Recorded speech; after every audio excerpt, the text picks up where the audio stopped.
শোল মাছ অনেকের প্রিয়, আবার অনেকে খায়ও না। তাই আমার প্রিয় একটা মাছের ভিতর শোল মাছই পড়ে বলতে পারো। আমি দেশি মাছ ভীষণ পছন্দ করি, তাই আজকে তোমাদের কাছে শোল মাছের রেসিপি শেয়ার করলাম। প্রথমে আমি শোল মাছটাকে ভালো করে ধুয়ে নিয়েছি। শোল মাছটাকে আমি গরম জল দিয়ে নুন দিয়ে ধুয়েছি।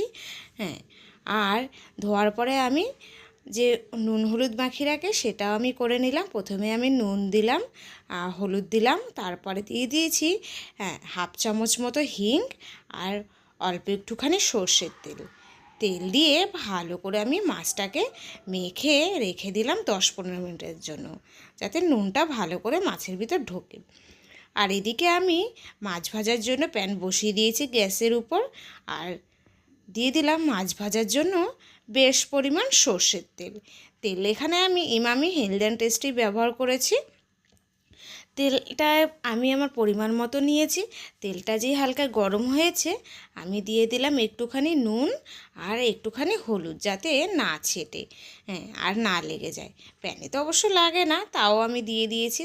হ্যাঁ, তেলটা যেই গরম হয়ে গেছে, দেখো ধুয়ো বেরোতে শুরু করেছে, তখন আমি মাছটা এক এক করে দিয়ে দিলাম। দিয়ে ভালো করে আমি মাছটাকে ভেজে নিলাম লাল লাল করে। এখানে 500 গ্রামের উপরে মাছ আছে। হ্যাঁ, আর যেই লাল লাল করে ভাজা হয়ে গেছে, তখন আমি মাছটাকে এক এক করে তুলে নিলাম। তুলে নেওয়ার পরে ওই প্যানেই আমি আবার একটুখানি তেল দিয়েছি। তেলের ভিতর দিয়ে দিলাম ফোড়নে আমি জিরে দিয়েছি। আবারও আমি হাফ চামচের থেকে একটু বেশি হিং দিয়েছি। হ্যাঁ, হিংটা দেওয়ার সঙ্গে সঙ্গেই কিন্তু আমি আলুটা দিয়ে দিয়েছি। এটা কিন্তু আমার মায়ের শেখানো একটা রেসিপি। হ্যাঁ, আমার তো ভীষণ ভালো লাগে। হ্যাঁ, আলুটা দিয়ে একটুখানি নেড়ে চেড়ে নিলাম। নেড়ে চেড়ে যেই 5 মিনিটের মতো ভাজা হয়ে গেছে আলুটা, তখন আমি একটা মিডিয়াম সাইজের টমেটো কেটে রেখেছিলাম, সেই টমেটোটা দিয়ে দিয়েছি। টমেটোটা দিয়ে বেশ কিছুক্ষণ আমি ভেজে নিলাম। ভেজে নেওয়ার পর যে টমেটোটা নরম হয়েছে, হ্যাঁ, আমি দিয়ে দিলাম আদা বাটা। এখানে কিন্তু আমি আদা বাটা ছাড়া আর কোনো পেঁয়াজ রসুন আর কোনো কিছু ইউজ করব না।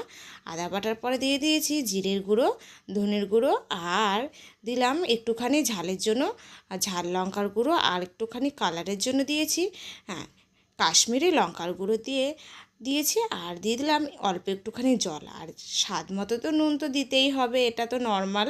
হ্যাঁ, দিয়ে একটুখানি নেড়ে চেড়ে নিয়েছি। নেড়ে চেড়ে নেওয়ার পরে দিয়ে দিলাম হলুদটা দিয়ে এবার আমি ভালোভাবে মশলাটা কষিয়ে নেব, যতক্ষণ না মশলা থেকে কাঁচা গন্ধ যাচ্ছে আর তেলটা দেখো ছেড়ে এসছে।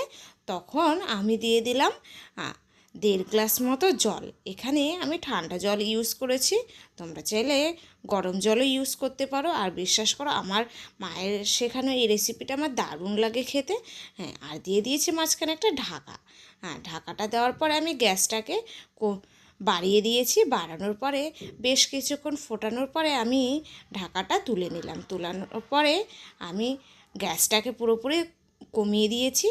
কমানোর পরে আমি মাছগুলো এক এক করে দিয়ে দিয়েছি। মাছগুলো দেওয়ার পরে আমি আবার একটুখানি গ্যাসের ফ্লেমটা বাড়িয়ে দিয়েছি। হ্যাঁ, বাড়িয়ে দেওয়ার পরে বেশ কিছুক্ষণ ওই ধরো 2 মিনিটের মতো যে ফুটেছে, তখন আমি আবারও ঢাকনাটাকে তুলে দিলাম। তুলে দেওয়ার পরে নামানোর আগে দিয়েছি আমি 4টে কাঁচা লঙ্কা চিড়ে, আর দিয়েছি একটুখানি গরম মশলা। আর নুনটাকে যাতে ব্যালেন্স করে, তার জন্য আমি দিয়ে দিলাম একটুখানি চিনি। দিয়ে ভালো করে নেড়ে চেড়ে এদিকে আমার হিঙের শোল মাছের রেসিপি রেডি হয়ে গেছে। যদি ভালো লেগে থাকে তাহলে তোমরা বাড়িতে অবশ্যই ট্রাই করে দেখবে, ভীষণ সুন্দর খেতে হয়। আর ভিডিওটা অবশ্যই লাইক করো, চ্যানেলটাকে অবশ্যই সাবস্ক্রাইব করো। টাটা।